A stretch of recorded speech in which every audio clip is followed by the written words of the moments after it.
Eh bien, comme j'ai souvent l'habitude de dire, il n'y a pas de projet littéraire euh, à l'origine de mes romans. Je construis pas le roman à l'avance. Le roman se construit en avance de moi. Euh, Ce qui fait que plutôt que de remplir les cases d'un storyboard, des personnages se mettent à vouloir vivre, euh, à exister, à avoir une voix, à avoir une parole, même si parfois c'est par le silence. Et donc, j'allais dire, j'avance dans le roman moins vite que le roman avance par rapport à moi. Je lui cours après, d'une certaine manière. Et donc, euh, ces personnages demandent à exister, ils ont besoin d'un vecteur, ils ont besoin d'un médiateur, d'un traducteur, de quelqu'un qui va faire en sorte que leurs histoires puissent se rencontrer.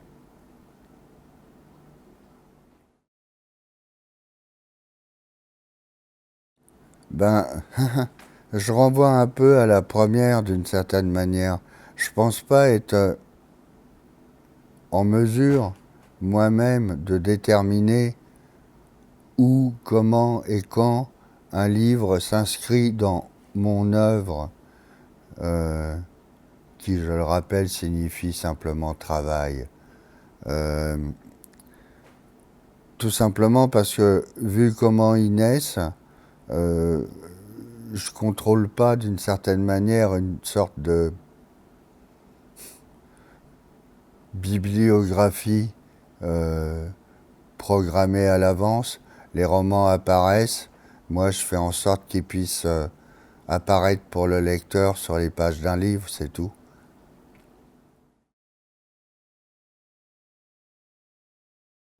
Alors le développer, j'allais dire, en fait, il faudrait déjà peut-être que je le commence.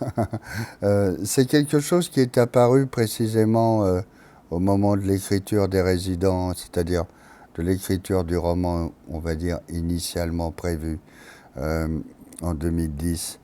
Euh, ça a accompagné l'écriture et petit à petit, ça a commencé à poser les bases euh, peut-être d'une nouvelle approche que je serais en mesure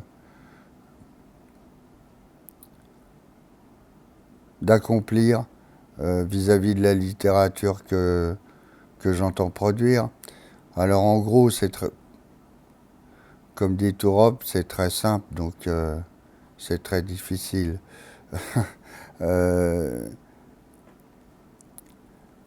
la littérature contemporaine, surtout française, euh, prétend décrire le réel en écrivant des histoires de bébés ou peu importe. Le problème, c'est que le réel, c'est ce qui est invisible. Nous vivons dans le réel, mais on ne le voit pas. Le réel, c'est le champ électromagnétique, par exemple, dégagé par le soleil. Énorme.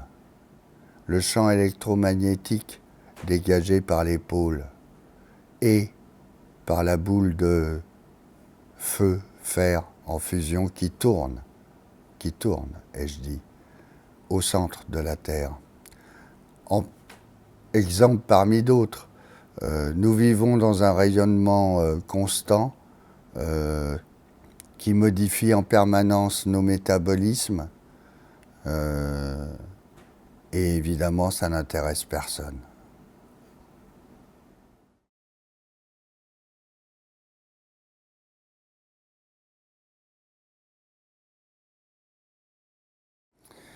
Hein, j'aimerais tout de même pas tuer la lecture à l'avance pour l'éventuel lecteur.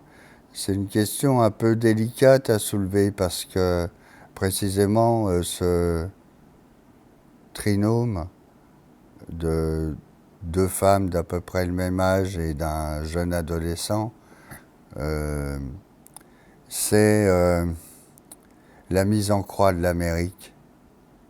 C'est ça que j'ai voulu faire. J'espère que j'y suis parvenu, mais c'était ça. S'il y avait un projet, c'est l'Amérique qui me l'a dicté. L'Amérique des années 60, celle des années 70, celle des années 80, celle des années 90, 2000 et 2010. C'est-à-dire le moment où l'Amérique devient, avec l'Union soviétique de l'époque, la seule puissance mondiale.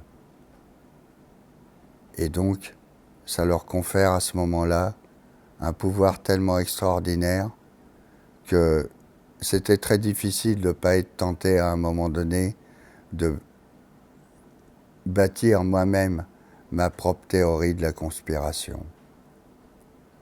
En partant du principe que pour cacher une vraie conspiration, le meilleur moyen, c'est d'inventer une multitude de théories à propos de cette conspiration et de la diffuser au maximum.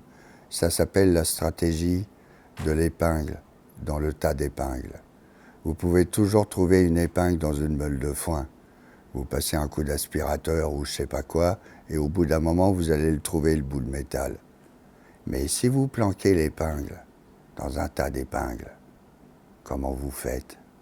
Eh bien, c'est ça qu'a développé, entre autres, la CIA dans les années 50-60. Et c'est vrai que ça fait partie des éléments principaux du roman qui constituent l'environnement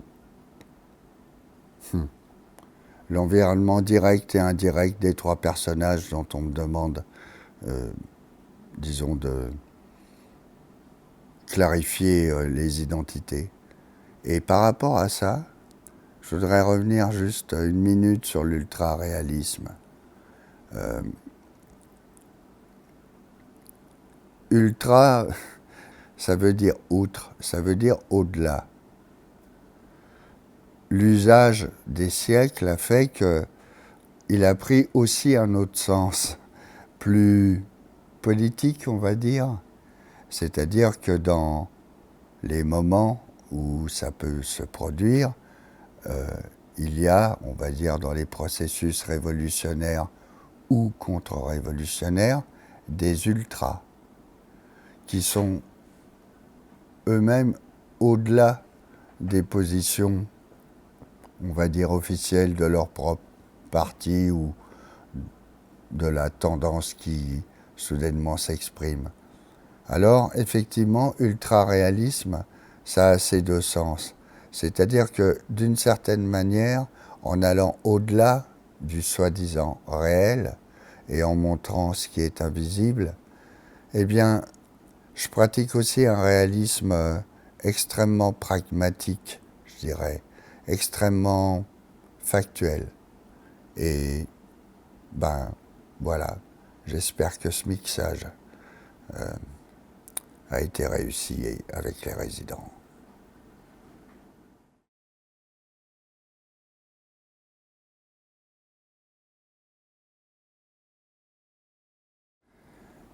Là aussi, ça rejoint leur identité. Bon, euh, très compliqué, là encore, surtout en essayant d'être quand même relativement bref. Bon, ces trois tueurs ou tueuses ont des histoires extrêmement différentes et qui sont même, je dirais, les miroirs inversés les unes des autres.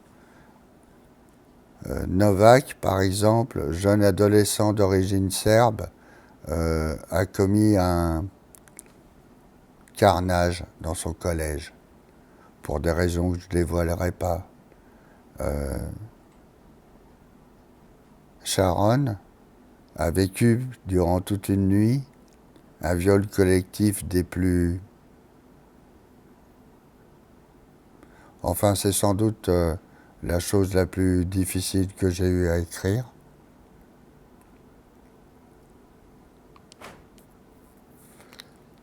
un viol collectif sous GHB, on va dire. Ce qui l'a rendu, on va dire, là aussi, cinglé. En fait, les cinglés, c'est les autres. Et puis, il y a Venus, elle, a vécu une expérience qui est en fait l'inverse, puisqu'elle a été séquestrée pendant une quinzaine d'années dans une cage souterraine par son propre père pédophile. Donc d'un côté, une expérience extrêmement condensée en quelques heures, et de l'autre côté, la moitié d'une existence. Et puis au milieu, eh bien, une journée où un jeune venu du vieux monde, eh bien, prend parti et se met à tirer dans la foule.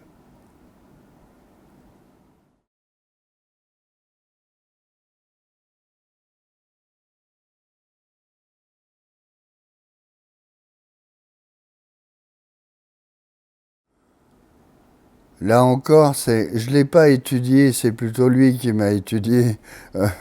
C'est toujours pareil. Euh, L'affaire Camp-Bush n'est pas isolée non plus. C'est pas. Je crois qu'on peut plus appeler ces affaires des faits divers. Ce sont des événements en fait politiques, au vrai sens du terme. Police, P-O-L-I-S, la cité. C'est justement le moment où il n'y a plus de cité. Où soudainement, ce qui était encore, peut-être il y a, je sais pas, un demi-siècle, des pulsions individuelles qu'on pouvait caractériser comme des cas singuliers, sont devenues maintenant des tendances lourdes, sociales. La pédophilie, le kidnapping d'enfants, les meurtres rituels. Maintenant, on va dire que c'est une culture, pour pas dire une contre-culture, qui précisément, d'ailleurs, a vu son expansion s'opérer au moment de la contre-culture. C'est pas un hasard si Charles Manson a déboulé à San Francisco au milieu des années 60 et a tout de suite capté ce qu'il allait pouvoir en faire. C'est un exemple, parmi d'autres. C'était une sorte de pionnier, si on veut. Sauf que 50 ans plus tard, les Charles Manson, c'est votre voisin de palier, c'est le chauffeur de taxi, c'est le fonctionnaire de l'office fédéral, à la place des armes, ou peu importe. C'est un écrivain, c'est un artiste, c'est un flic, c'est n'importe qui. Et c'est n'importe quand.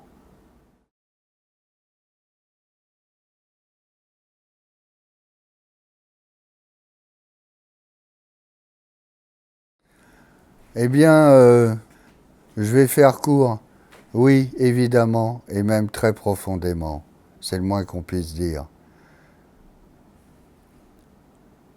C'est une expérience qui, un jour, verra son parachèvement d'une certaine manière dans l'écriture. C'est pas encore le moment. Mais c'est évident que ce que j'ai traversé, ce que je traverse encore, peu importe, m'apprend chaque jour tellement de choses sur le corps, l'esprit, sur leur entrelacement constant, sur le fait qu'il y a 4000 ans, des Chinois ont commencé convalescents, rescapés de batailles, accidentés, ont commencé à comprendre par eux-mêmes comment il fallait se déplacer quand effectivement on est, entre guillemets, infirme. Comment on doit et comment on peut se servir non pas d'une troisième jambe, ce qu'est la soi-disant une canne, mais plutôt d'un cerveau d'appoint. Quelque chose qui, en fait, vous devance. Au bout d'un moment, vous vous en rendez compte, c'est la canne, entre guillemets, qui drive. Pourquoi? Parce qu'elle est une extension de votre propre système nerveux.